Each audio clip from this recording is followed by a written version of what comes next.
أعوذ بالله من الشيطان الرجيم.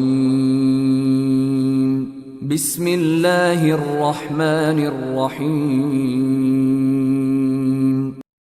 وذر الذين اتخذوا دينهم لعبا ولهوا وغرتهم الحياة الدنيا وذكر به أن تبسل نفس بما كسبت ليس لها من دون الله ولي ولا شفيع وإن تعدل كل عدل لا يؤخذ منها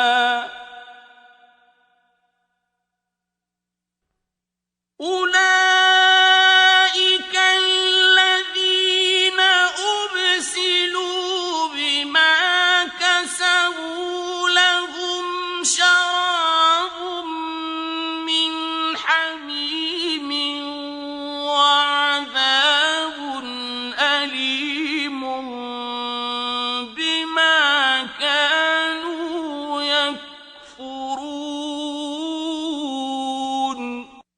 और जिन लोगों ने अपने दीन को खेल और तमाशा बना रखा है और दुनिया की जिंदगी ने उनको धोखे में डाल रखा है, उनसे कुछ काम न रखो। हाँ, इस कुरान के जरिए से नसीहत करते रहो ताकि कयामत के दिन कोई अपने आमाल की सजा में हलाकत में न डाला जाए।